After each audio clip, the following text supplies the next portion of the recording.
Lepo pozdravljeni na začetku drugega sklopa, ki je bolj umetniško obarvan po sestavi.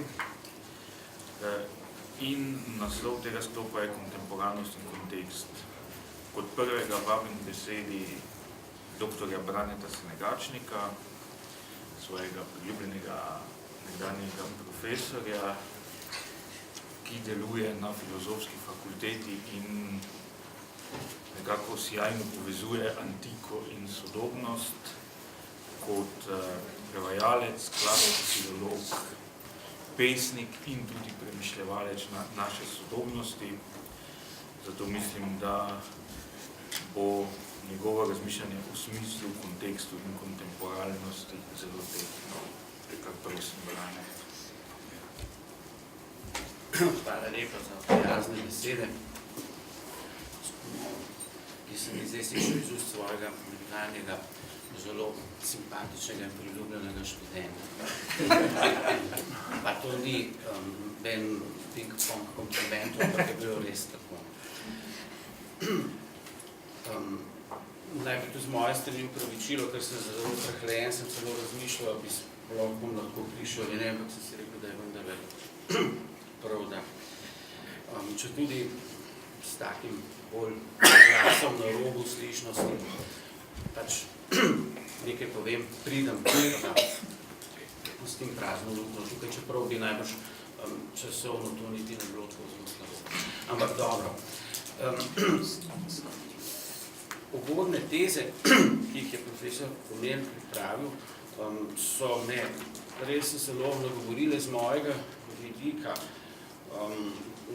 z vidika, s katerega, ali pa v perspektivi, v kateri razmišljam o literaturi, o recepciji literature, o govorjenju o literaturi, pač to razmišljanje zares kaže na nekatere ključne točke, tiste točke, ki jih sicer v sodobni diskusiji o literaturi in njenem dojemanju pravzaprav zelo pogrešam. In sem torej zelo vesel sploh, da se je taka, kako bi rekel, tematizacija tega vprašanja odprla, pojavila in pa seveda, da lahko v njej nekaj spregovorim. Razmišljanje, kot sem ga zasnoval, je precej kompleksno in obsežno, dolgo. Zaradi tega se bom omejil samo na nekaj, bi rekel, najbolj potrebljivih točk. Tako je to, Ja, zraven še s tehniko spopadamo. Ja. Upamo, da ne bo kaj neprimernega se pojavil. Ne, ja. Zato miško. Izvolj se.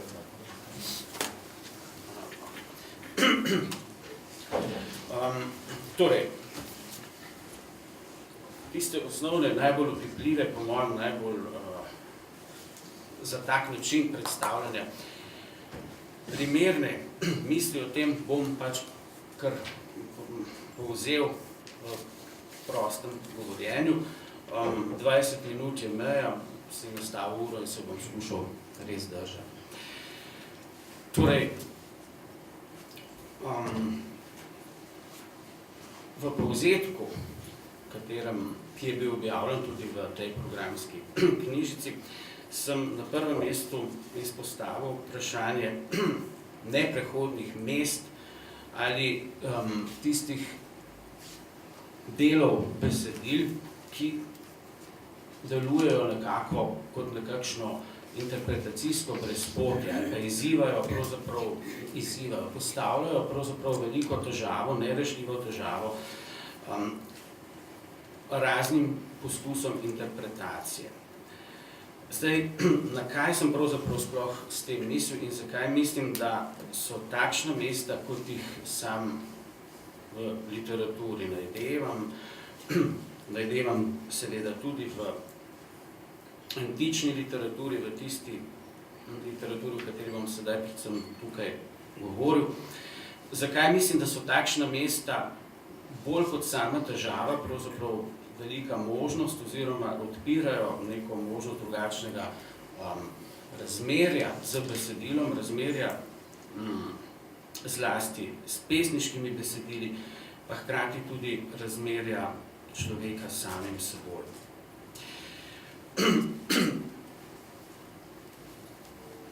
Torej, klasična filologija, ki je moja stroka, ki je ena od literarnih ved ali pa panog literarne vede, je seveda del, kot vsaka druga veda, del svojega časa, ima sicer svojo tradicijo, ampak pripada tudi svojemu času, deli z njim podobne poglede, obzorja, metodologijo, metodiko, pristope. In če je bila v nekaterih obdobjih zgodovine, tukaj mislim zlasti na del 19. stoletja, ko so nekateri klasični filologi pravzaprav bili tudi med najpomembnejšimi teoretiki interpretacije ali pa hermenevtike. Naj omenim, na primer, samo Schleiermacher, prevajalca Platona, ki je bil hkrati tudi eden od utemeljiteljev hermenevtike, še mnoga druga imena bi lahko tukaj naštel, je v današnjem času, zdaj še to moram reči, da klasična filologija ima izredno dolgo tradicijo, in če rečem današnji čas ali pa novejša doba, to pomeni pravzaprav par desetletij, mogoče lahko tudi 100 let, kar je v kakšni drugi panogi, na primer računalništvu, seveda že nekaj, kar presega njene meje, oziroma je večnost, tako rekoč. No, skratka, v tem zadnjem obdobju je pa klasična filologija se kaže zlasti kot neko področje adaptiranja pojmovanj literature, ki nastajajo na drugih področjih.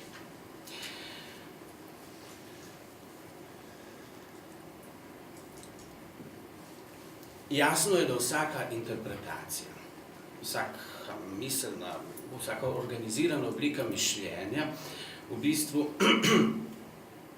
želi opredeliti svoj predmet tako, da bo po njem v podobi rečeno, da se bo po njem lahko v podobi rečeno gladko gibala. Skratka, da bo nekakšen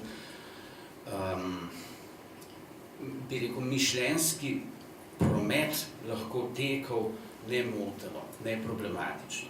V ta namen, zaradi tega, se bolj ali manj dogaja prilagajanje predmeta, prilagajanje področja, ki ga taka veda ali pa taka oblika mišljenja raziskuje. Skuša skratka odpraviti tiste problematične točke, na katerih se proces interpretiranja, proces ustvarjanja neke konsistentne slike in pa možnosti interpretativnega gibanja zaustavlja. Tiste točke brezpotja, točke aporije. Takšno pripravo predmetnega področja bi pravzaprav lahko imenoval tudi nekakšno izdelavo zemljevida tistega področja ali kar že izdelavo zemljevida, mapiranje resničnosti povezane z, v našem primeru, nekim besedilom. Ko pa govorim o točkah, ki so aporetične, o točkah brezpotja, pa ne mislim toliko zdaj na področju besedil, na področju literature, ne mislim toliko na tista mesta, ki so dvoumna ali celo ponujajo celo še več kot samo dve različni možnosti branja. V klasični filologiji je veliko mest v besedilih takšnih, ki jih berejo najboljši klasični filologi, ne samo na dve, ampak na 3 ali pa še več možnih načinov, in tega so, da potekajo stoletne diskusije. Tukaj nimam v mislih tega, ne? Niti ne tega, da so nekatera mesta takšna, da in to na pomembnih mestih in v pomembnih besedilih, da sploh ni glede njih nekega zavezujočega ali pa zelo jasnega pogleda na to, kaj pomenijo, ampak obstajajo samo različne hipoteze o tem, kaj naj bi tisto delo besedila pomenilo. Nimam v mislih tega, ampak imam v mislih predvsem tista mesta,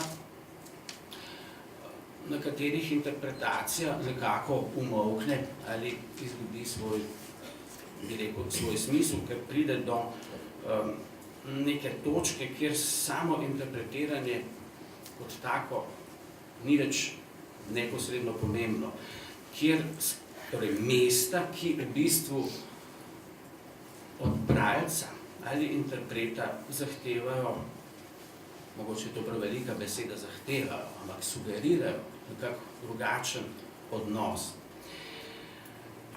To so seveda mesta, na katera naletevamo zlasti v religioznih, filozofskih in pa recimo temu umetniških, literarnih besedilih.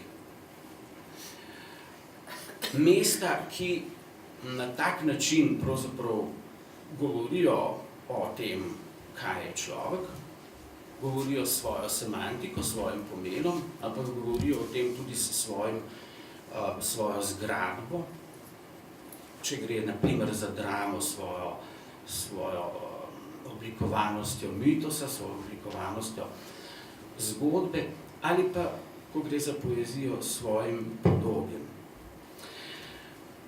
Zdaj, model interpretacije literature, ki se je tudi na področju klasične filologije močno uveljavil, jaz sicer v tem prispevku morda s tem iz čisto retoričnih razlogov malce pretiravam, mogoče deluje to celo malo alarmantno, ampak to je samo v namen bolj jasne prezentacije. Obstajajo skratka tudi drugačni pogledi, ampak zelo močno je ta, vendarle lahko rečem, ta oblika interpretacije se uveljavila, ki se omejuje oziroma horizont razumevanja besedila tesno zamejuje pravzaprav z horizontom družboslovja ali družbene misli, z nekako tako, da vse možne pa vse relevantne pomene, ki jih lahko neko besedilo ima, pravzaprav navezuje na družbeni okvir. Tako prihaja do situacij, ko so nekatera mesta v klasičnih besedilih pravzaprav težko razumljiva v okviru takšne metode. Lahko jih seveda v okviru te metode, v okviru tega obzorja, čisto družboslovnega obzorja tudi interpretiramo, razumemo, vendar deluje to vsaj paradoksno, če že ne malo smiselno. Recimo, v zadnjih desetletjih je precej živahna smer tudi na področju recimo raziskovanja grške poezije, razmišljanje o družbenih funkcijah te poezije. Te družbene funkcije, ki so nedvomno bile, in naj to zelo podčrtam in poudarim, da seveda to vrstno raziskovanje prinaša izredno izboljšano razumevanje teh besedil, njihovega konteksta in je v mnogih ozirih izjemno dragoceno. Ampak po drugi strani pa vendarle postavlja ta družbeni funkcionalizem poezije do te mere v ospredje, da se pravzaprav tiste specifične zmožnosti jezika, ki se razvijajo v poeziji, pravzaprav podrejajo interpretaciji v smislu funkcije, ki jo pač tak jezik ima. To se pravi, kot da ni neka posebna možnost jezika bila najprej in se je šele potem funkcionalizirala, kar se do neke mere seveda je dogajalo, ampak kot da se je zaradi neke posebne družbene funkcije, pa naj bo to kult, naj bo to simpozij, naj bo to ne vem, tudi potem demokratična polis, Kot da je zaradi potreb, ki so nastale s temi funkcijami, se izoblikovala neka posebna jezikovna zmožnost. To je po mojem obrnen pogled, obrnena perspektiva, ki je pravzaprav problematična.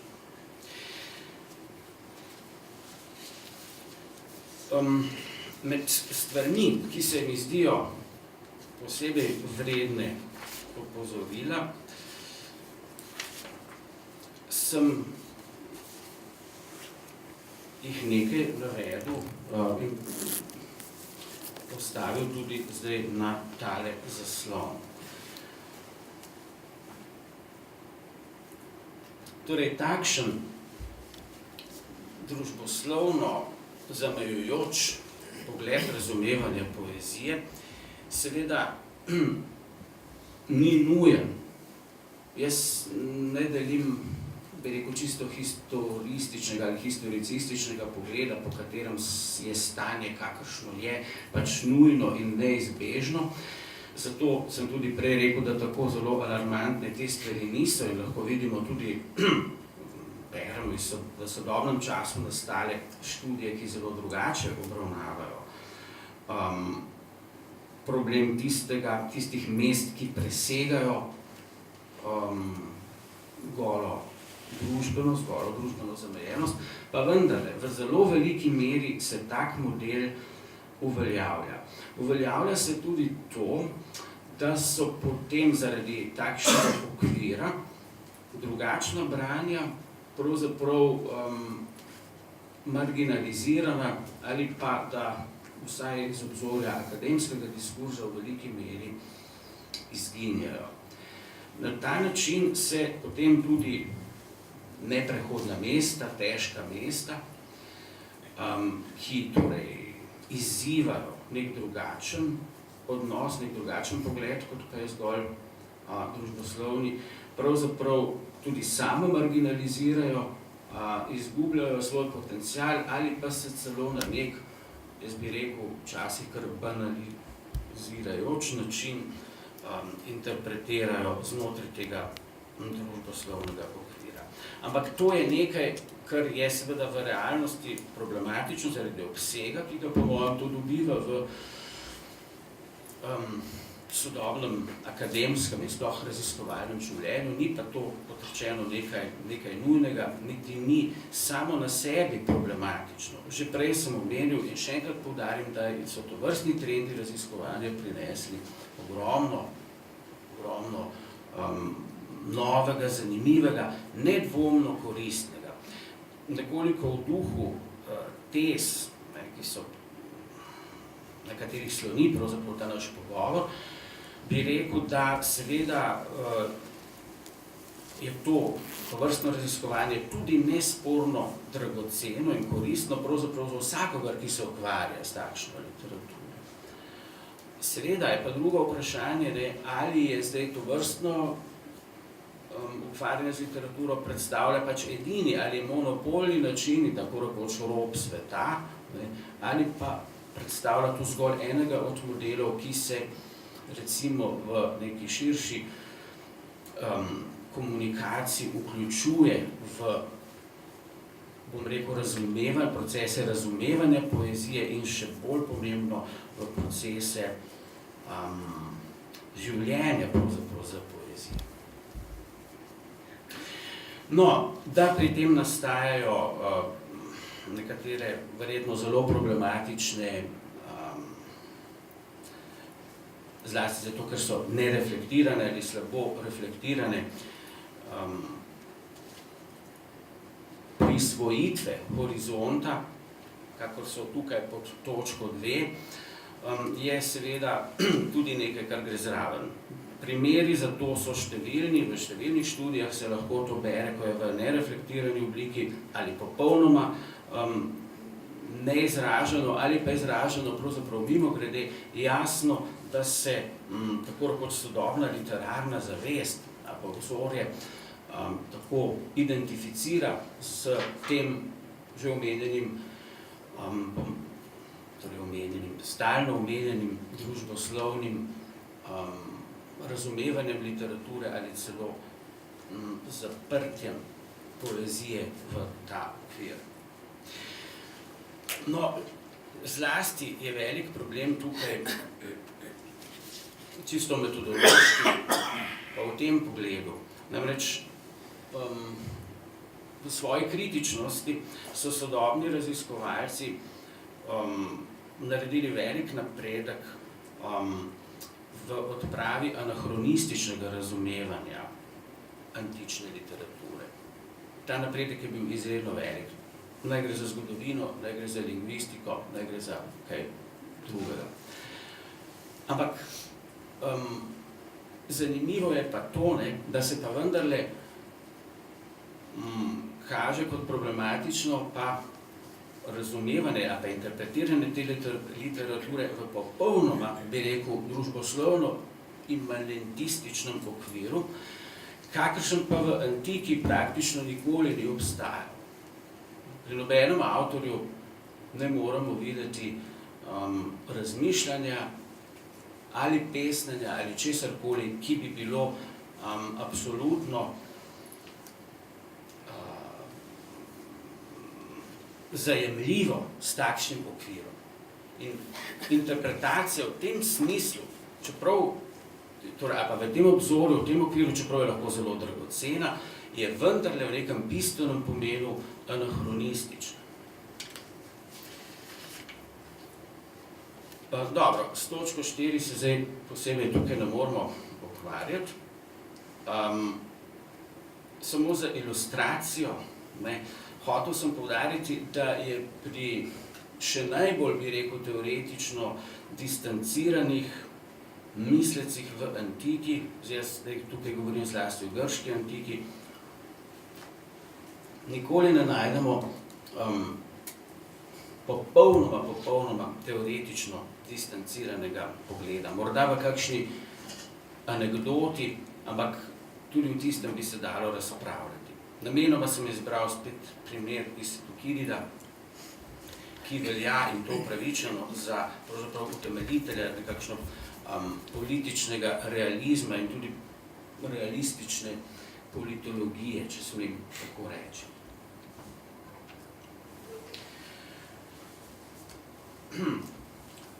No, prav za sklep bi pa rad tukaj navedel nekaj značilnih in po mojem ilustrativnih primerov iz sodobne literarne zgodovine, nekaj pogledov na to, kako brati antično literaturo. Seveda bi lahko našli tudi druge, ki so kontraprimeri temu, ampak mislim, da so v veliki meri ti vendarle ilustrativni. Prvi je iz knjige Starogrška literatura Tima Whitmarsha, oxfordskega profesorja, ki na primer opredeljuje branje literature tako, kot si lahko preberete na zaslonu.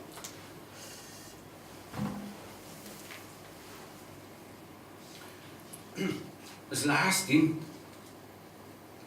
bi rad upozoril na to drugo točko, kjer kritizira tako imenovani romantični pogled kot tisti problematični pogled na interpretativni pogled na poezijo, ker je pač to tisti, ki je nekako neploden, ki da blokira plodnost literarno vednega ukvarjanja za literaturo. To se pravi, problem, to romantični problem, naj bi bil, da literatura vre neposredno iz avtorjeve navdihnjene duše. Zdaj, kdor malo pozna in toliko najbolj vsi poznamo Iliado, Odisejo, skratka najstarejša besedila evropske književnosti, vemo, da se začnejo s prošnjo muzi, da naj ona v bistvu spregovori skozi pesnikova usta in na podoben način se pravzaprav začenjajo vsi epi v kar jih poznamo, kar se jih je ohranilo. Na podoben način se pravzaprav začnejo, naprimer, vsi Pindarjevi slavospevi, skratka sprošnjo neki zunanji sili, naj navdihne pesnika ali naj celo sama spregovori skozi njega. Zdaj, tukaj imamo potem dve možnosti, ko razmišljamo o tej Whitmarshovi trditvi. Ali da pojem romantike raztegnemo prek vseh predstavljivih meja, skratka, je tudi Homer potem romantik in Pindar, ali pa da seveda si mislimo, da mogoče ta oznaka, ta stavek ni popolnoma točen in mogoče je vprašljive uporabnosti. Seveda ne trdim, da ni smisel v nekaterih primerih in določenem obsegu raziskovati učinkov literature, v tem smislu, kakšnega sugerira v nadaljevanju Whitmarsh, zanima ga seveda zlasti sociologija literature. To je vsekakor, kot sem že, zdaj mislim tretjič to pravim, lahko zelo plodno in splošno koristno, vendar je problematično, kadar dobi obliko monopolnega značaja ukvarjanja z literaturo. Poleg tega pa seveda sem zelo prepričan, in mislim, da to ni kakšna posebnost, da seveda tudi to razmišljanje, recimo, ki skuša avtentično razumeti antično poezijo kot tisto, ki izhaja iz nekega posebnega navdiha. Zdaj, da tudi to seveda pove lahko veliko o antropologiji, zastavlja velika, zanimiva vprašanja o tem pravzaprav, kaj je človek in kako tak človek lahko obstaja v družbi, kaj je na vsezadnje kultura, če potrebuje v bistvu neko posebno razsežnost, neko posebno obliko jezika, obliko poezije, recimo, ki ni zgolj družbena funkcija, ampak se dotika nekih, recimo temu, nerazpoložljivih sfer, nekih razmerij, ki jih človek preprosto ne more obvladovati z golo tehniko. Tudi to najbrž je nekaj, kar bi lahko razumeli kot učinek v družbi. No in potem še zadnja misel, ki je pa iz nekega drugega dela, Roman Constructions Reading in Postmodern Latin, Dona Fowlerja, skratka, ki takole jedrnato predlaga, kakšno naj bi bilo obzorje ukvarjanja z literaturo. Ne glede na to, zdaj, da govori tukaj o osamljenem gledalcu v kinodvorani, mislim, da je to seveda zanimivo tudi za, ali pa lahko adaptiramo tudi na osamljenega bralca poezije. Tem bolj se mi zdi to pravzaprav dragoceno, ker se v tem kaže, da ne gre samo za vprašanje enega ali drugega časa, ampak da je to v bistvu, da je ta odnos do literature pravzaprav podoben kot odnos do umetnosti v kateremkoli času. Recepcija je lahko podobna ne glede na medij umetnosti, ne glede na čas in družbo. No in kot kratek, zdaj s tem pa končujem, kot kratko ozadje, kontrastno ozadje temle misli, temle napotkom, kako naj bi se ukvarjali z literaturo, potem nekaj citatov, ki so ravno takšna mesta, ki pravzaprav delujejo, ali pa ki jih jaz berem kot nekakšna brezpote interpretacijska, oziroma kot nekaj, kar postavlja določeno mejo interpretacije in obenem zavezuje. Znameniti verzi iz konca 8. pitijskega slavospeva, ali pa, to je tako zdaj grdo tukaj reproducirano, iz Kralja Oidipa, Sofoklovega Vaše življenje človeški rodovi je niču enako, ali nič manj še bolj sloviti verzi iz Oidipa v Kolonu, ki govorijo o tem, kaj je najvišja človekova vrednota. Težko se zdi pravzaprav najti kakršnokoli družbeni okvir, v katerem ga bi lahko vklopili tele misli, kot da bi v njem nekako funkcionirali, da bi izpolnjevali neko družbeno funkcijo, ker so v bistvu gibljajo po tistem robu, ki pravzaprav presega sleherno obliko družbenosti in se v njem razgrinja tista razsežnost antropološka, ki bi jo pravzaprav vsaka družba, vsaka kultura morala nenehoma reflektirati. Hvala lepa.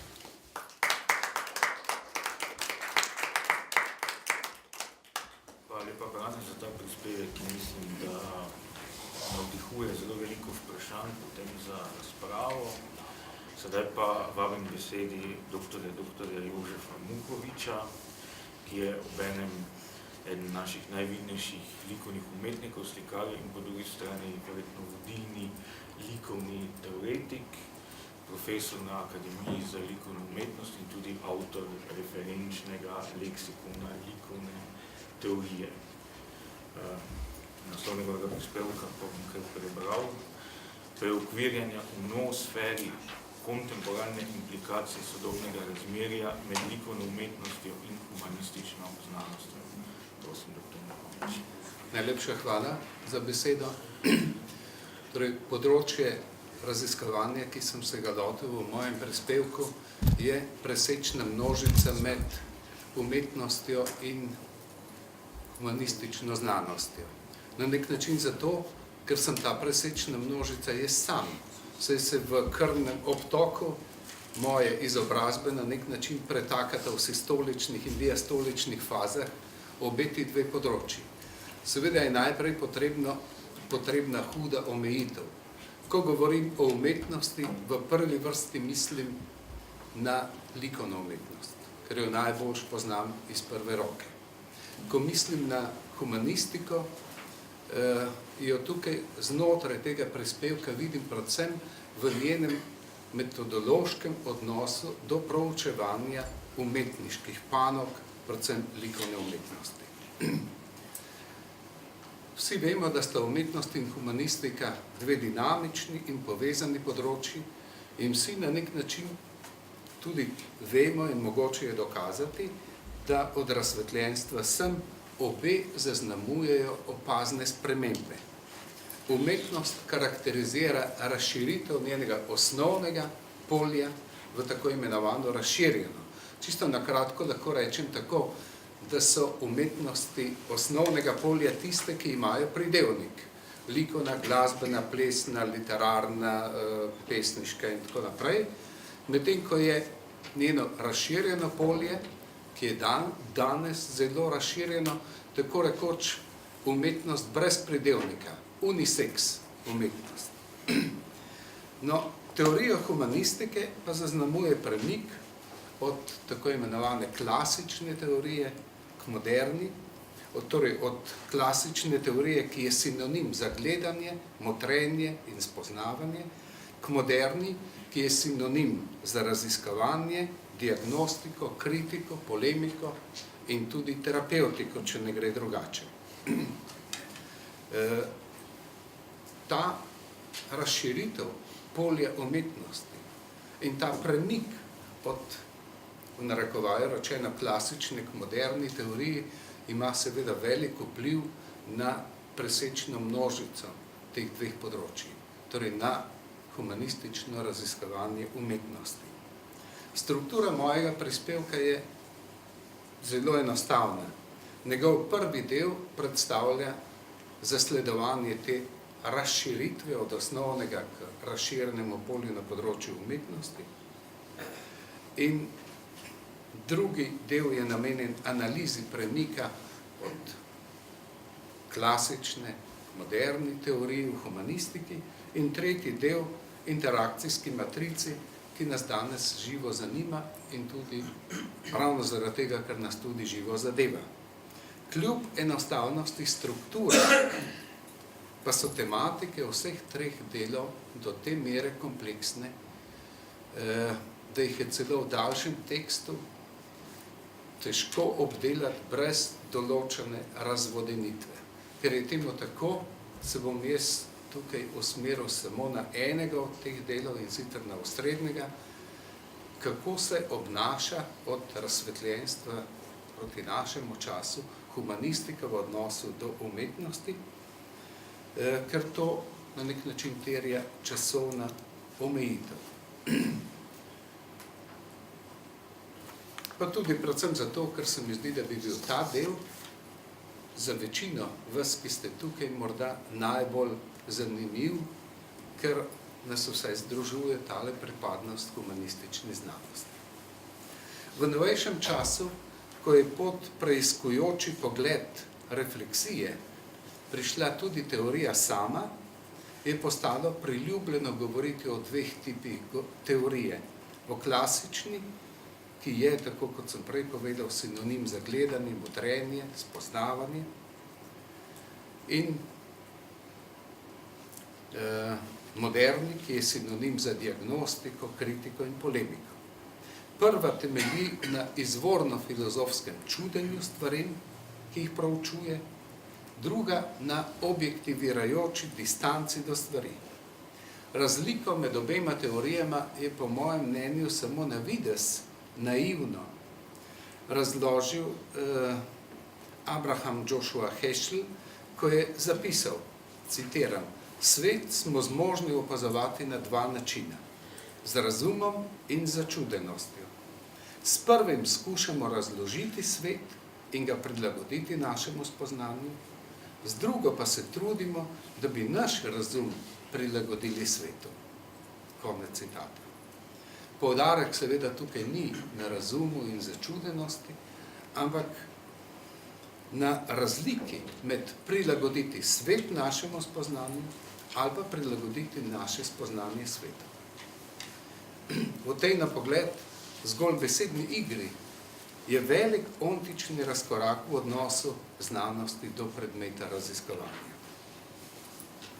Klasični, aristotelski in skolastični tip teorije je imel za cilj spoznanje in zrenje tega, kar je. Najvišja teorija nastane takrat, kadar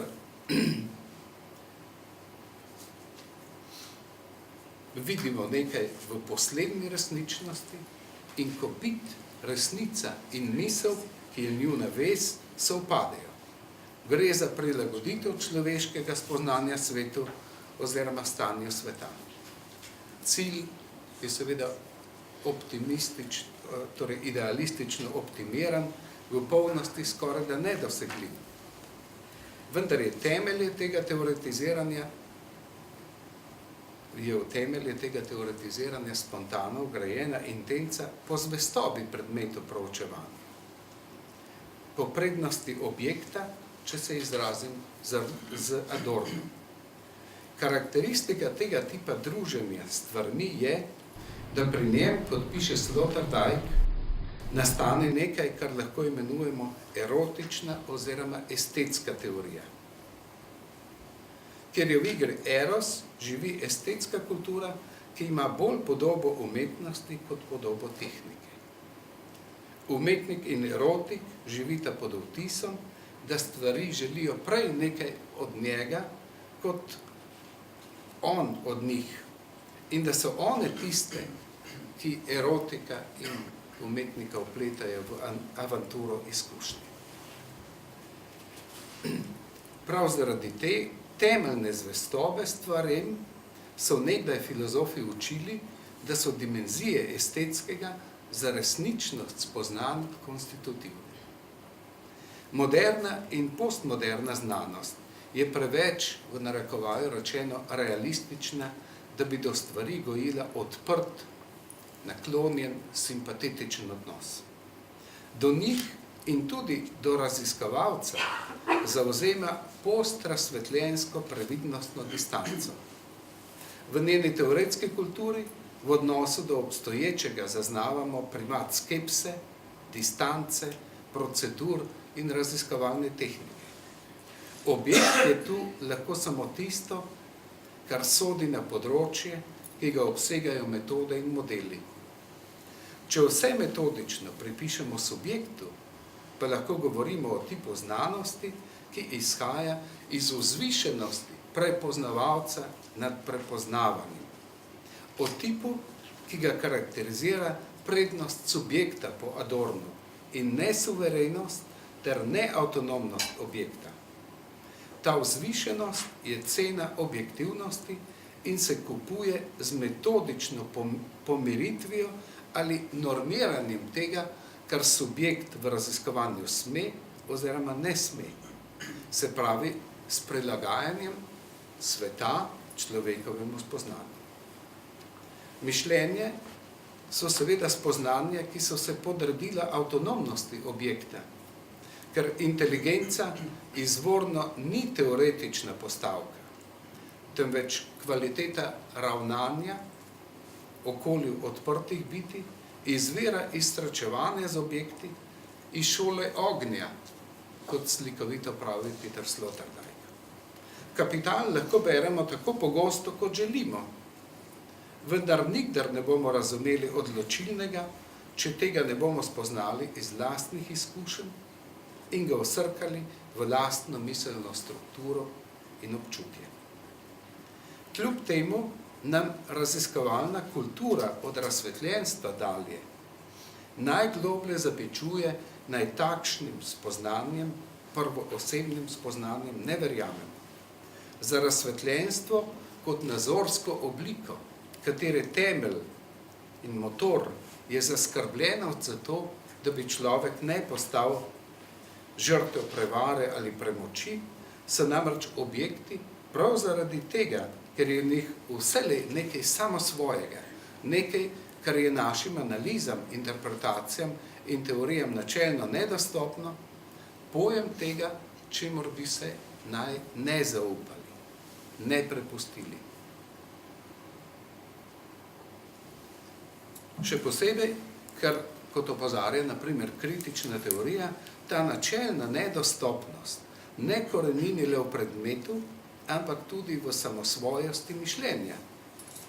Kdor presoja, zajame v logičnih formah tisto identiteto predmeta, ki je predmetu predpostavljena z mišljenjem, jezikom oziroma pojmom.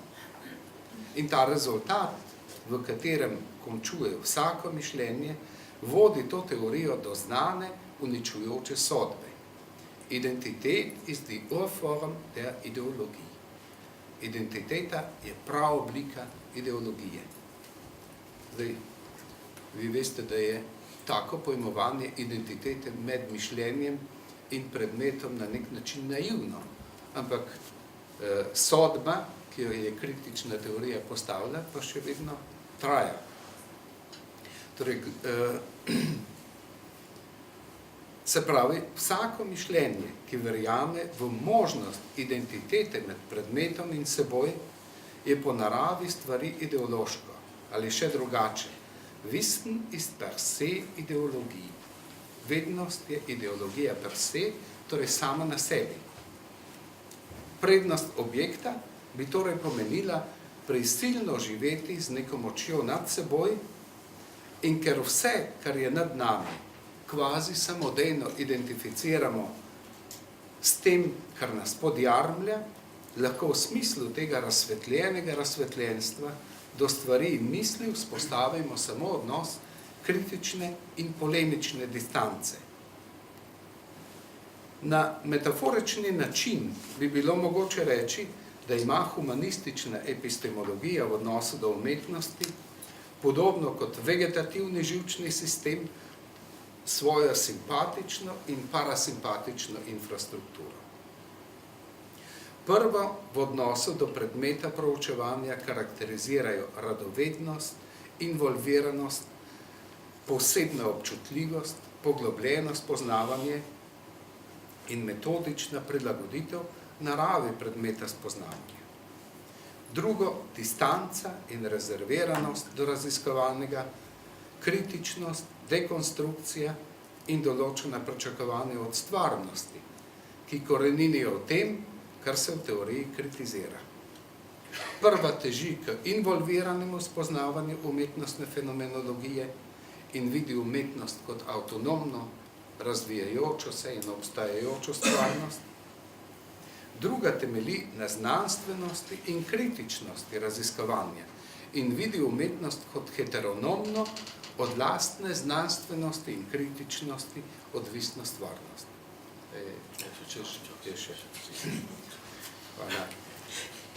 Humanistični teoretski simpatikus, če ga tako imenujem, katerega primarni namen je spoznavanje avtonomne kulturne in umetnostne resničnosti, ima značaj auditivne percepcije.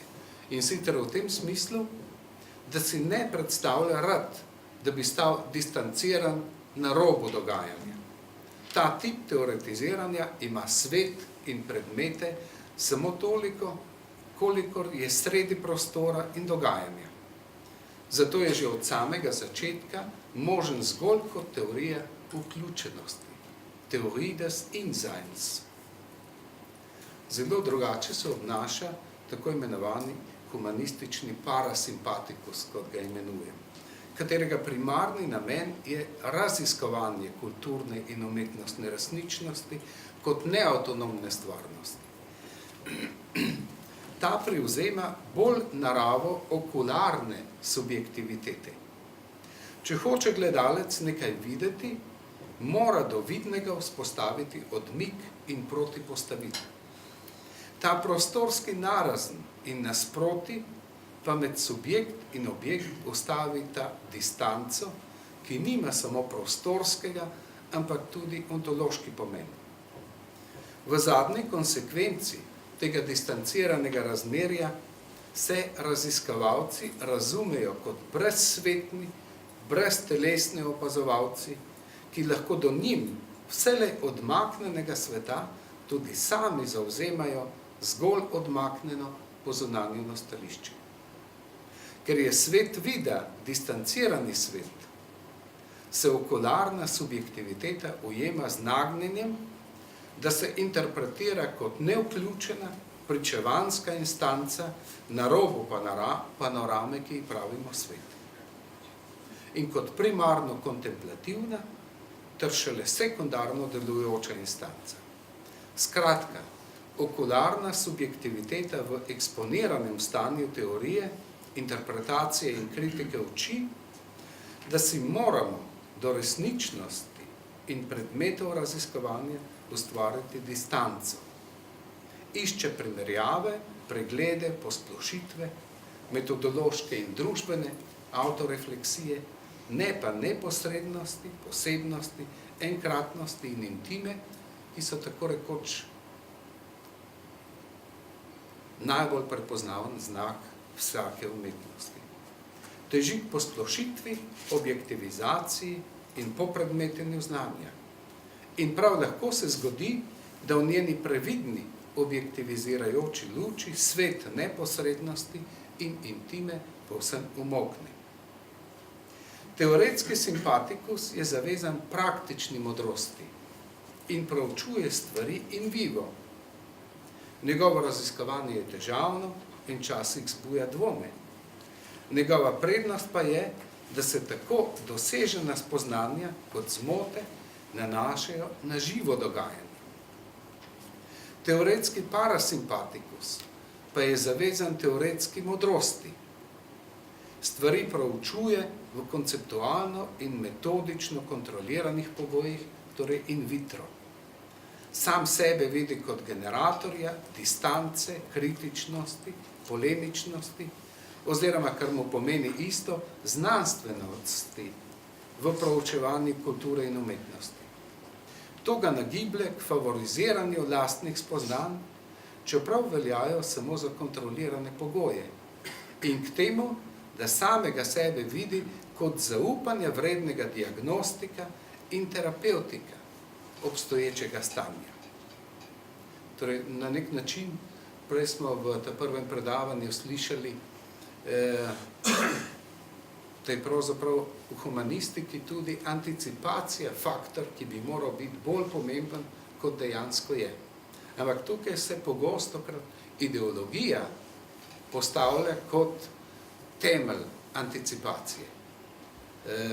teorija, ki postaja čedalje bolj, govorim zdaj v zvezi z umetnostjo, ideologija, skuša biti anticipacijski faktor v tem smislu, da si želi neposredno vstopati v umetnost, jo regulirati na kibernetizirajoč način. Torej, na nek način prehaja predvsem v drugo fazo. Če prva raziskovalna faza ni bila dovolj učinkovita, je mogoče, da je učinkovitejša druga faza praktičnega vplivanja. Tako kot Sloterdijk nekje pravi, če beseda lahko na druge načine doseže svoj cilj, jim ni potrebno postati meso.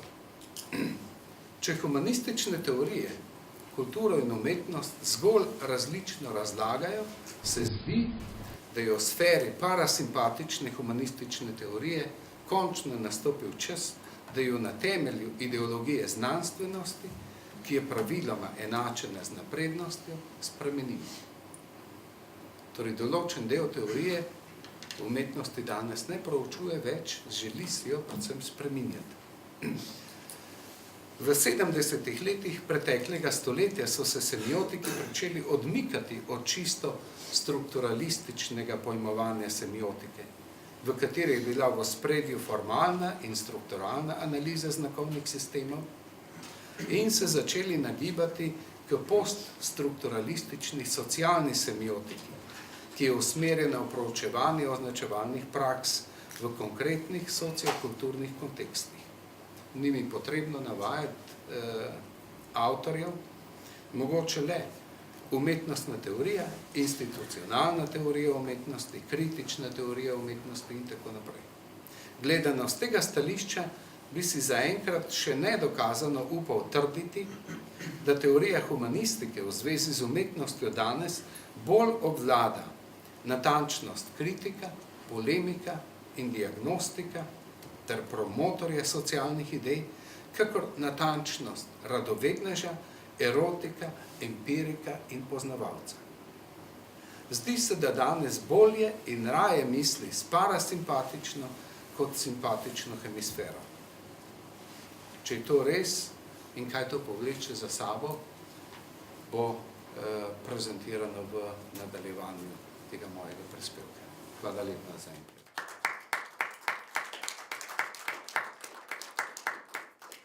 Hvala lepa, profesor Mukovica, to je izredno zanimivo predavanje in tudi zato, da ste se držali pasovne omejitve. Sedaj pa se vračam nekako bolj v literarne vode. Spregovoril bo dr.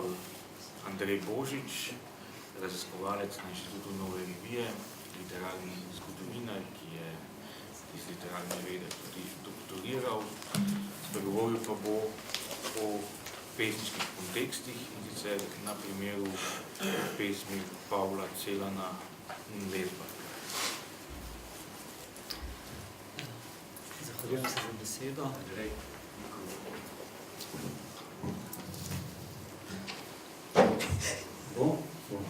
Zahvaljujem se za besedo in vse lepo pozdravljam. V bistvu na nek način bom poskušal deloma to, kar sem pripravil za današnji simpozij, nekako odmeva to, kar je na začetku današnjega dneva predstavil profesor Komel. Hkrati pa se na nek način navezuje na obe predavanji, ki sta bili pred mano. Torej, naslov mojega predavanja je malce kompleksno zapisan, konteksti, in s tem nekako se poigravam v smislu neke resne igre.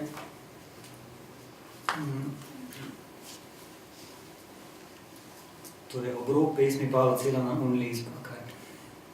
Oblikovanje humanistične ali nasploh celo sleherne humane vednosti, kolikor je pač vezano na gibanje, na gibljivost in vzgibanost razumevanja, se sprva in prvenstveno znotraj svojih lastnih zgodovinskih in sodobnih uobličenj dogaja večinoma kot interpretativno razbiranje, branje, razlaganje smisla oziroma nesmisla tekstov in z njimi razprtih skozi razpirajočih se kontekstov.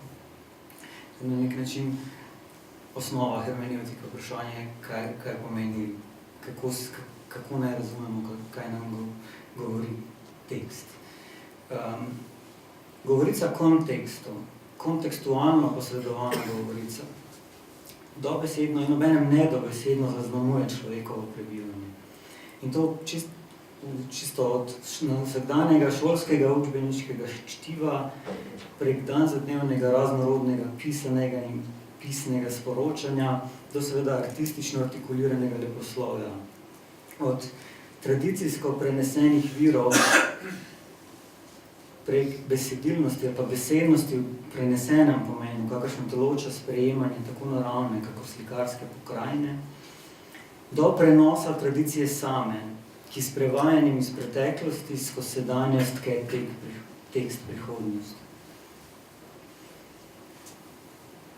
Skrivnost srečanja, soočenja singularno, večinoma vselej singularno zadanim tekstom in v njem skozi pluralno podanimi konteksti, ki jo zaznamuje nekakšna enkratna mnogokratnost ali mnogokratna enkratnost vsakega razumevanja konteksta, pisano z vezalno, v tem smislu pač latentne prisotnosti kontekstualnega znotraj teksta. In vprašanju branja, temu bi se danes pač jaz rad posvetil.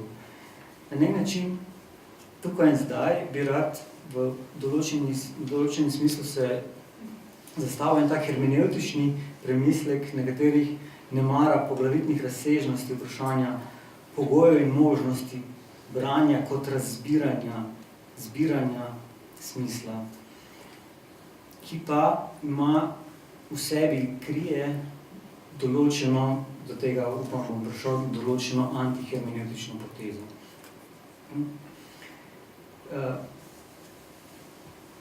In o tem vprašanju bi rad danes spregovoril kot pod naslovom Znanja, s tem, da nekako poskušam sprejeti izziv pesmi, ki o izkustvu branja spregovori per negacionem. Sedaj pustimo ob strani vprašanje, če je takšna uporaba pesmi, če smem tako reči, na nek način njena izraba ali pa celo zloraba, ampak recimo, pač. Skratka, poskušal se bom posvetiti pesmi z naslovom Unlesbarkeit, neberljivost, ki jo je Paul Celan napisal v Parizu 5. januarja 1968.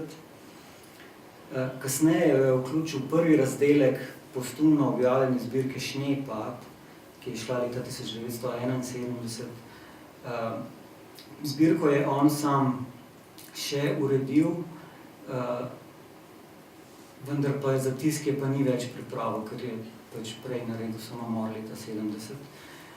Naslov zbirke v prevodu Nika Grafenarja se glasi Snežna delnica, čeprav bi nemara ustrezneje bilo snežni predel ali pa celo snežni delež.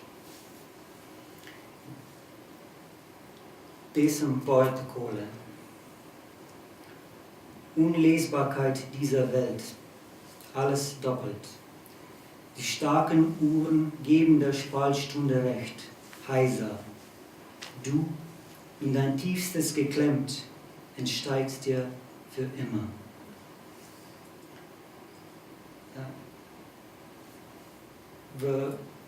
Pesem je deloma prevedena, je deloma prevedel Vid Snoj v okviru njegovega prevoda knjige Johna Felstinerja, Paul Celan, pesnik Preživelec jud. V mojem prevodu pa se glasi takole. Neberljivost tega sveta, vse dvojno. Krepki kazalci pritrjujejo režeči uri, hripavo. Ti, zažet vlastno najglobje, se razsespneš zavedno. Petje pesmi, na prvi pogled v popolnem nasprotju s tem, kar sem na začetku govoril o branju, o razbiranju smisla, zaklinja, morda celo preklinja neberljivost sveta, tega sveta. Ampak za piko stavka, ki se zdi apodiktično zagotavlja to dejstvenost izjave o svetu, sledi pristavek. Vse dvojno, vse dvakratno. Je svet neberljiv, ker je vse, kar je znotraj njega, stvari, rastline, živali, ljudje, hkrati in se obenem kaže kot takšno in ali kot drugačno. Kar je neberljiv zato, ker je vse berljivo zdaj tako in ali zdaj drugače. Je neberljiv natanko kot protislovno, paradoksalno berljiv. Ali pa je ravno obratno, da je vse dvojno, nerazvidno, spričo dvakratnosti in zato neberljiv. Kakorkoli vprašanje berljivosti in neberljivosti je pač v jedru tega, recimo prve kitice. Ampak se v teku tega zdaj tako, zdaj drugače, tega v pritekanju in v odtekanju, v nekakšnem mehaničnem tik-takanju časa, kakršnega, morda brezmerno, morda brez mere, premerjajo strogi in močni, neizprostno krepki kazalci naših ur. V tem vmesju med zdaj in zdaj, med zdaj tako in zdaj drugače, v tej neberljivosti med obema zareži, zazeva, razpre ura in z njo na nek način tudi mera, čeprav šibka, ta ura, čeprav šibka kot razpoka, kot nekakšna reža brezdanjosti časovnosti, pri čemer moramo slišati v tej brezdanjosti tudi zdanjost časovnosti, pa to neko radikalno sedanjost, pričujočnosti. Skratka, to brezdanjost, ki časomeri pritrjujejo, ki na nek način morajo pritrditi, če tudi pri tem hripavo, ohripelo, tako rekoč zaškrtajo. In se mogoče ravno s pripoznanjem te razprostrtosti in razprstosti brezna časa, prebivanja, življenja, s prisluškovanjem njegovemu, mara komaj slišnemu, neznatnemu hripanju, sprosti ta možnost, ki je paradoksalna nemožnost, nemožnost, ki je paradoksalna možnost, da se iz lastno najglobljega, iz globline najlastnejšega, v kar smo zažeti, do te mere, da se lahko zgubimo v tem, k čemu se prežemamo, ravno zato, da se ne bi izgubili. Ampak vendarle potem uspemo povzpeti, dvigniti, se izviti od sebe k drugemu, k drugačnemu. Zavedno, od častnosti človeškega k večnosti, k Božjemu. Toda, preden posežemo tako daleč, ne mara bi kazalo v tem prva, kaj pa da vsekakor nezadostnem, vprašljivem, kontekstualnem zaokroženju, prvi poskus nekakšne interpretacije, ki seveda preddoločen z mojim prevodom, oziroma moj prevod je preddoločen s to nekakšno interpretacijo. Skratka, da bi kazalo prek teksta skozen poseči onkraj njega in ga v poskusu kar se da popolne razgrnitve njegovega smisla umestiti v širše kontekste. Ne mara bi tako literarna veda ali pa kakšna druga humanistična veda, če bi se je pesem tako ali drugače dotaknila, jo nagovorila, skušala razpreti nadaljne kontekstualne konotacije, bodi si posameznih besed, bodi si celote teksta samega, in poskušala recimo v vsebinskih razsežnostih upoštevati tudi formalne, čeprav zgolj fragmentarno naznačene značilnosti pesmi. Skratka, njihovo soudeleženost pri dogajanju in doganjanju smisla pesmi. Nadalje bi tekst lahko obravnavali z vidika njegovega položaja znotraj razdelka, v katerem je bil objavljen, znotraj zbirke, v kateri je bil objavljen, znotraj celotnega pesnikovega opusa, poiskali različne sporednice in primerjali z drugimi pesmimi, z drugih pesnikovih ustvarjalnih obdobij. Pri čemer seveda motiv branja, tema branja, igra eno izmed pomembnih centralnih vlog, tudi v tistem, čemu bi Niko Grafenau rekel, pozitura pesnika. Lahko pa bi v bistvu tudi poskušal pesem interpretirati z vidika pesnikovih poetoloških samopremislekov, kakršne je Celan zastavil in jih predstavil zlasti v znamenitem govoru Meridian, v govoru o prejemu nagrade Georga Büchnerja. Morda bi pa lahko tudi dopolnili vse te kontekste z drugimi konteksti, z morebitnimi citati, ki kot ponovitve rekanja drugega, znotraj lastnega, sami pred drugačijo, potujuje lastno rekanje. In dejansko pesem, in to bi se ponovno lahko vezalo na to vprašanje poetološkega, Celanovega avtopoetološkega razumevanja, tako pač pravijo raziskovalci, citira Büchnerja njegovo delo Dantonovo smrt. Vse to bi lahko komplementirali z drugim, dopolnili z drugimi konteksti. Kakršni so vprašanje odnosa, Celanovega odnosa do judovstva, do nemške in drugih književnosti, do tradicije književnosti, do njene sodobnosti, sočasnosti, do filozofije. Potem je vsekakor lahko zaobrnili vprašanje v problem osmislitve družbenega konteksta, v katerega se je pesem porodila, iz katerega se je pesem porodila, v katerega se v branju njenih sočasnikov vrača, se je vrnila. Družbeni kontekst na zadnjem, katerega učinkuje danes. Skratka, to na nek način, to koncentrično razširjanje kontekstualnih krogov bi lahko nadaljevali v neskončnost. In enako, povsem enako bi lahko tudi za ta prevod naredili. Vse to ni naključje, odkud izhaja pesem, prevod. Prevod, skratka. In to vse to z uporabo različnih bolj ali manj znanstvenih metod in metodologij in metodik bi v tem vse širšem in vse širšem koncentričnem razklenjanju kontekstualnosti, pri čemer bi smer gibanja, razumevanja lahko tudi zaobrnili in bi jo celo morali zaobrniti. Se pravi, premestiti poudarek od gibanja, od teksta na kontekste, nazaj, z konteksta na tekste.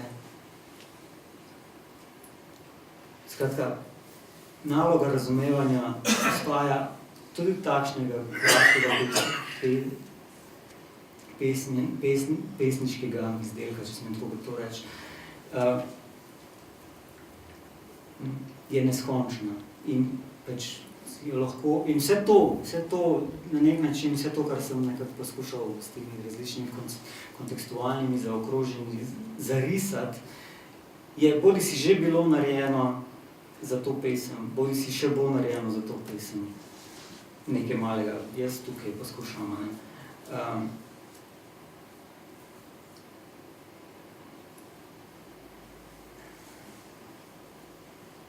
Ampak tisto vprašanje, ki se, ne vem, mogoče samo meni, na tem mestu pač poraja, če se v tem dvojnem gibanju v premeščanju poudarka z teksta na njegove kontekste in z njegovih kontekstov na tekst sam. V tem nekakšnem dvojnem gibanju, ki je najprej gibanje kontekstualizacije, da bi navsezadnje v recimo razlagi na nek način vendarle prišlo tudi do te kontekstualizacije. Skratka, če ne bi tukaj poskušali, tako vsaj za en poskus, malo zamenjati perspektive v pogledu tistega vprašanja, ki se tiče odnosa med naravoslovno, tako imenovano naravoslovno in tako imenovano duhoslovno metodologijo.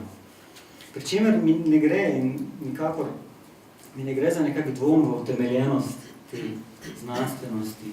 Tudi za duhoslovje se je večkrat reklo, da si sposoja metode od naravoslovja, ampak poskuša dokazati svojo lastno znanstveno utemeljenost v primerjavi s naravoslovjem. Skratka, ne gre mi za dvom v to, ampak na drugi strani, temveč mi gre za ta temeljni uvid, ki recimo opredeljuje začetek recimo Gadamerjeve resnice in metode, neko nemetodičnost, neko breztemeljnost humanistike,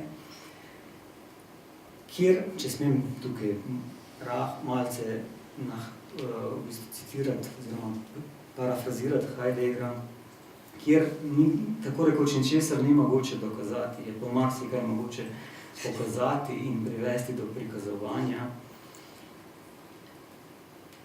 Skratka, če bi s pripoznanjem te temeljne breztemeljnosti humanosti nekako poskušali, zdaj, kaj bi to pomenilo za raziskovalno znanstveni pogon, to je drugo vprašanje, tukaj se nekako humanistika še vedno mora prezentirati kot znanost. Ampak, če bi pač rekli, ne, ni znanost,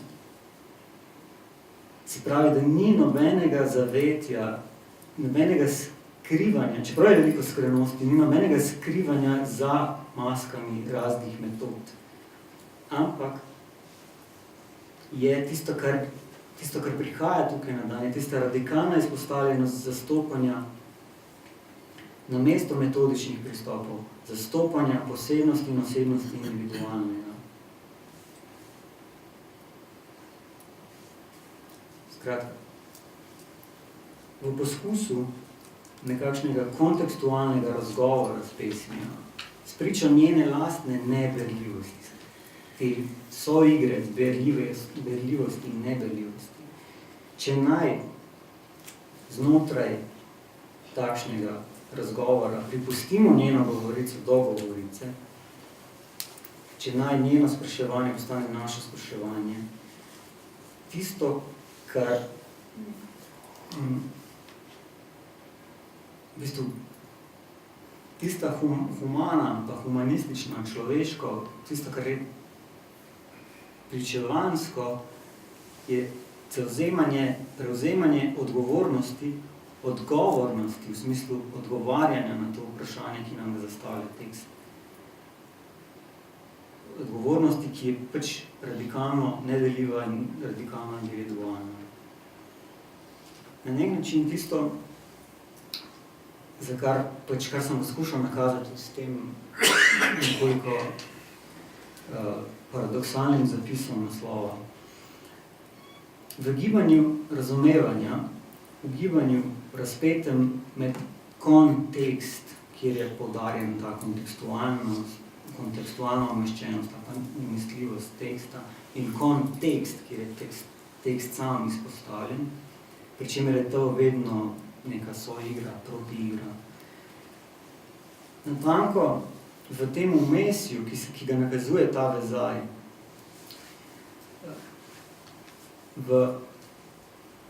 skozi to gibanje, razumevanje, na nek način poskušamo vstopati, naj bi poskusili vstopiti v interkontekstualno tkanje branja samega, razbiranja smisla samega, pri čemer se ob tem na nek način nujno, vedno znova na novo, zavedno, tako rekoč, ponovno vračamo k temu neberljivemu tekstu, ki smo mi sami, ki sem jaz sam. Če pustimo vprašanje, kaj ta mi, kaj ta jaz pomeni. Skratka, da se vračati spričo neberljivosti sveta k branju, k skrivnostni besedi pesnika, k govorici pesmi.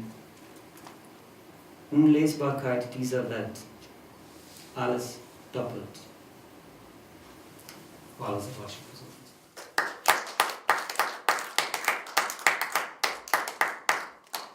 Hvala lepa tudi Andreju za ta zelo angažiran, lahko rečem, prispevek. Pa bi kar takoj prišel k diskusiji, glede na to, da naš čas tepe. Prosim, Dejan. Ja, se zahvaljujem vsem trem za vaše prispevke in mislim, da zdaj dobimo že tisto, kar smo rekli, podlaga. Da če nismo dobili podlage, smo se vse dovolj poglobili tudi do brezna.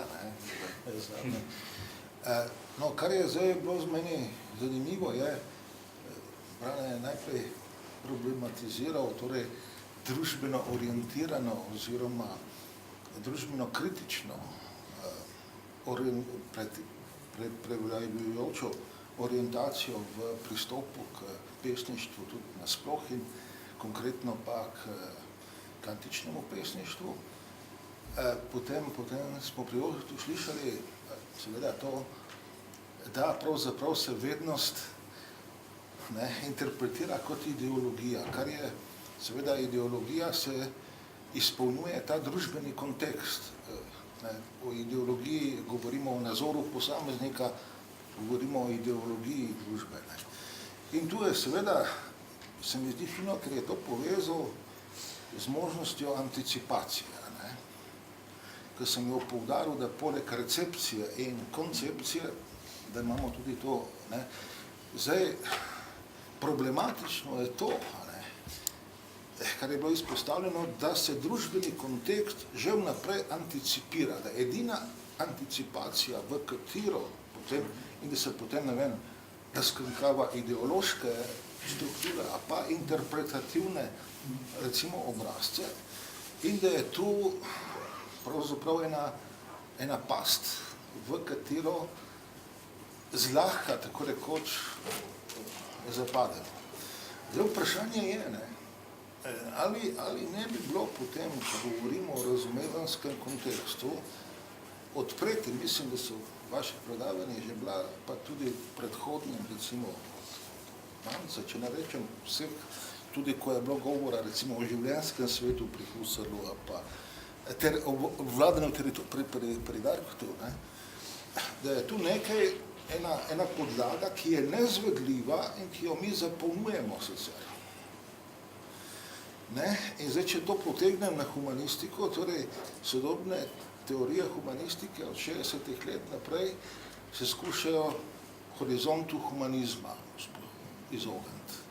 Da pač ni naloga humanistike, da postavlja človeka, da je to neki produkt 19. stoletja, to so Foucaultove teze. Ampak, zdaj smo prišli do nečesa drugega, da če pa ni tega, da se izpričuje ta človeškost, da potem ne da vam nič ne preostane, ampak sploh ne pridemo do anticipacije ničesa. In tu se mi zdi neko glavno sporočilo, da zdaj to, kar imenujemo človeškost, ne, in podobno, da to ni cilj, ni ideja, ni ideal, ni ideologija, ampak nekaj, kar pride skozi. Ne, v različnih kontekstih. Ne. Zdaj, mislim, da no, tu bi prav bilo za Andreja, če najbolj, ker on je šel recimo na nek rob, ne, kjer ta človeškost sama sebi ni več, ampak to je človeškost je sence sen. Se pravi, niti sonca nima, ne, torej zato bi vprašal, ali bi bil možen ta pogled. Ne. Ja, mislim, samo vprašanje, oziroma, hvala za vprašanje, oziroma za ta komentar, ki mislim, da je zelo na mestu v tem, ker je na nek način je to, kar sem jaz pač poskušal, je tudi s tem svojim prispevkom, kar vedno znova poskušam, ker je ravno to, in to mislim, da je, ko gre tudi za vprašanje, recimo, tih prič iz koncentracijskih taborišč, gre ravno, kako se v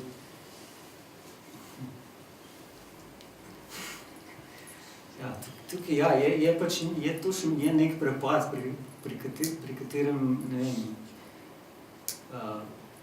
se zdrznemo in, ne vem, včasih se mi zdi, da je v svetu, kakor ne smo, samo še to zdrznenje, tisto, kar odstaja od človeškega. Ena taka čudna, kako bi rekel,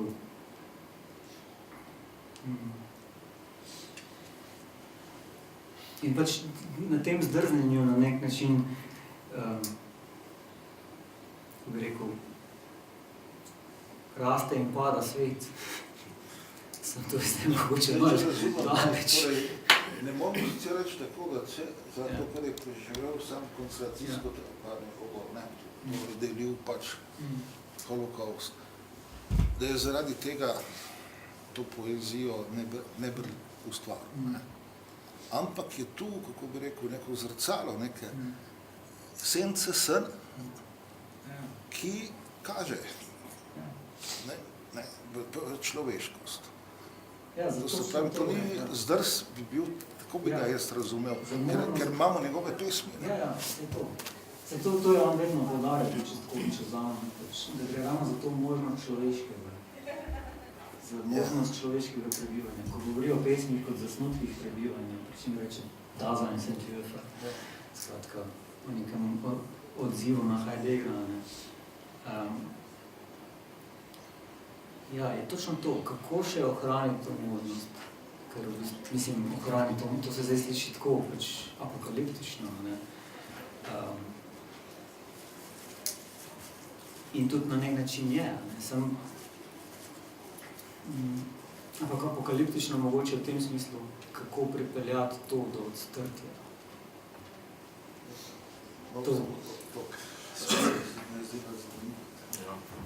Zelo dobro ste dali tudi naslov, ta kontekst, ne? In tudi v množini, ker dejansko, če tukaj izhajam iz izkušnje prevajalca, je prvo, da poskušaš oziroma da prevedeš to, kar vidiš, potem pa je vsaj na ta način sem jaz sama to počela, poskušala ne umestiti v kontekst, ampak odsevati kontekst. In njegov kontekst dejansko je ena najgroznejših izkušenj, ki so je bili ljudje, če rečem, zelo grdo deležni. To ni bila nobena deležnost, ampak se jih je delegiralo tja pa tja na osnovi teh postulatov nacionalsocializma. In tukaj jaz bi na vašem mestu, če smem, poskušala v tem istem članku, ker sem nekako razbrala, da imate variante prevoda. Da imate variante prevoda, ne? Da bi se jih lotili, ker to dejansko vsak prevod, eno je, ko bereš original, in jaz sem vedno zabranil originalu, če človek tega sposoben, kljub prevajalstvu, ampak je tudi ti se odločiš za nekaj. Ne? In te možnosti, če so dane, to je potem vsaka pesem svoj svet in svoj kontekst. Če smem, ampak to je vaša odločitev. Nič ne, nočem. Super. Ta množinskost, ki v bistvu včasih je kar v bistvu tudi kot z vidika prevajalca, včasih celo neka zanimiva izkušnja odpovedi, v tem smislu, da se moraš odpovedati nečemu, kar ti mogoče ali zveni lepo, ali se ti zdi smiselno, ampak vseeno ne ustreza tekstu. Imamo kontekstu. Interpretaciji takrat, ne? Ampak to je tudi tisto spet enako breme odgovornosti, ki bi moral prevajalci vzeti. Breme ne naloga. Vse breme se držijo. Breme je zato, da se ne bo skako odvažil. Kaj človek iz tega lahko naredi v danem trenutku.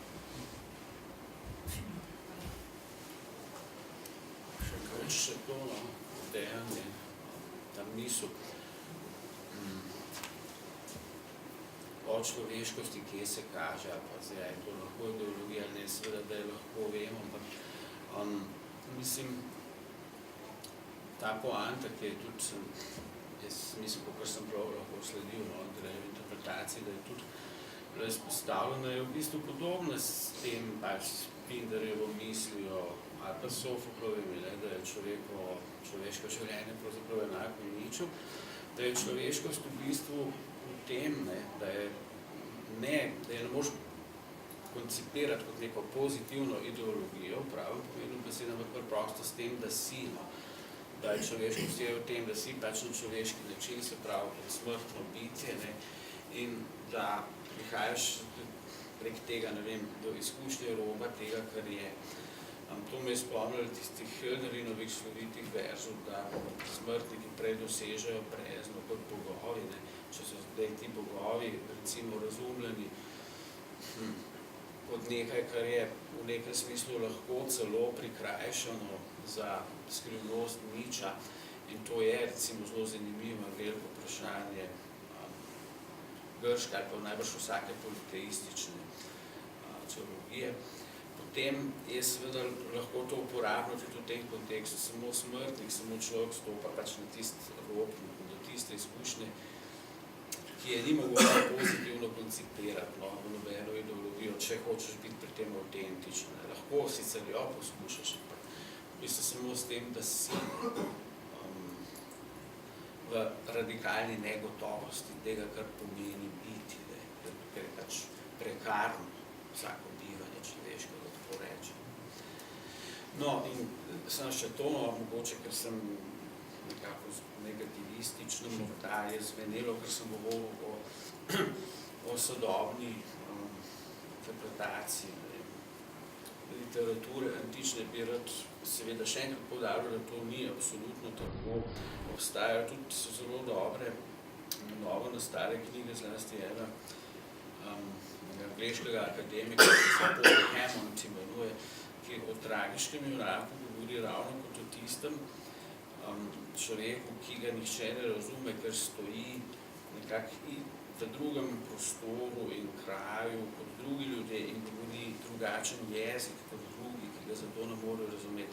Celo vrsto primerov je zato iz grške tragedije, do Oresteje, do ne vem kje, ker de facto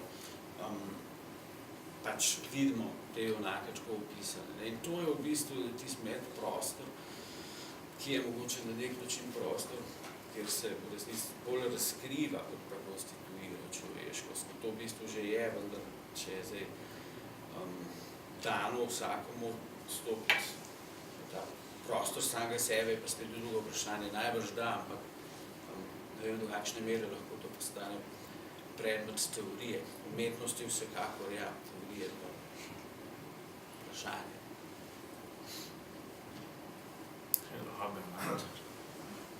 Ja, jaz bi imel ali pogled, vsi trije ste gledali umetnost kot kraj, kdaj nedoumljivajo, nekaj, kar presega enostavne interpretacije. Tisto, kar me je posebej pri Jožefu pojem čudenja. Skratka, čudenje implicira, da nekaj ne vem vnaprej, da me pravzaprav, da sprejmem, da je lahko drugačno, da je interesantno. In potem je si omenil še dva momenta. Eno, pohod, recimo, teorije v samo umetnost, v to, da ne samo opazuje, poskuša analizirati, ampak poskuša določati. Ob tem si dodal še promocijo kot morda eno dominantnejših oblik. Vsega, kaj pomeni promocija? Promocija pomeni ravno odpoved čudenja. Skratka, ti drugi vnaprej povejo, zakaj ima nekaj težo, torej ti priješ lahko samo podoživeti to, kar ti je bilo ponujeno. In zdaj, moje vprašanje bi bilo pa tole, oziroma da me vedno pritegne ta tema staro, ki se vrača. Skratka, imeli smo socrealizem.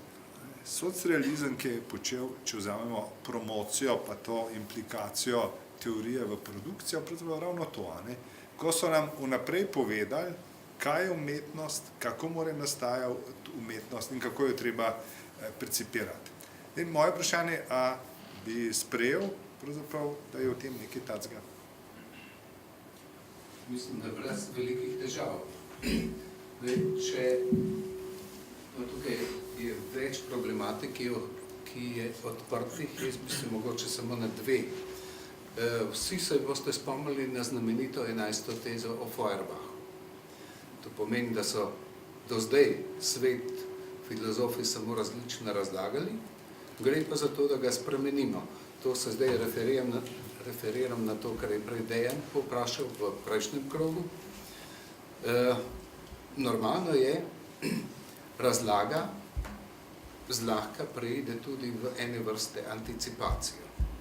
Tako da s prvim delom te 11. teze jaz nimam velikih problemov, seveda pa s drugim delom, na podlagi česa ne ta svet, recimo v manjši meri svet umetnosti spreminjamo. kaj je pravzaprav tista karakteristika.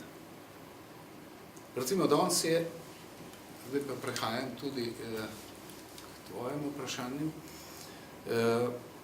nekaj zelo samoumevnega, da se umetniki radi razglašajo za filozofe. Namreč tisti umetniki, ki spadajo k umetnosti razširjenega polja, to pomeni unisex umetnosti, multimedijski, multimetijski, multistrokovni, vse multipraktični umetniki. To pomeni, tale umetnost razširjenega polja ima en osnovni namen. Podati maksimum informacij in jih infiltrirati v družbena dogajanja z minimumom struktur. To pomeni, malo strukturiranih zadev ostane, ampak veliko informativnih zadev nastane. To pomeni, da so na nek način spremembe infiltrirane na ideološki podlagi. Ideološka podlaga je pa zame vedno instrumentalizacija človečnosti. Dejan je prej uporabil eno tako zanimivo dikcijo, ko je rekel takole,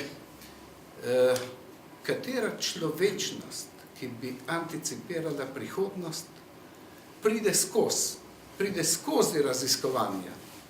Ker bistvo ideologije je, da svojih anticipacij ne gradi na tistem, kar pride skozi, ampak na tistem, kar sama misli, da je svetu najbolj ustrezno. Recimo en čisto konkreten primer, vsi ga poznate, Joseph Beuys, svojo socialno skulpturo. On je bil sicer iniciiran kot kipar, ampak je rekel, dobro, kiparstvo s kamnom, glino, lesom, to je že zastarela zadeva, jaz delam torej, za marmorni blok, Michelangelo marmorni blok, imam jaz celo družbo. Jaz iz družbe klešem socialno skulpturo. In pravi, cilj te skulpture je, čisto dobesedno ne znam citirati, ampak po smislu je takole, napraviti družbo boljšo. Bona fide, da je moja predstava o tem, kako se družba razvije na bolje, zelo relevantna. Vprašanje pa je, če je to tudi res. Če pravzaprav spreminjanje družbe na bolje dejansko ustreza mojim predstavam o tem.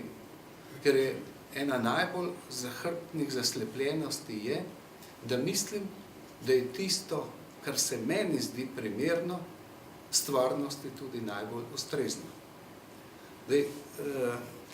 Tale vidik, kako bi rekel, umetnosti razširjenega polja je na nek način instrumentalen zaenkrat.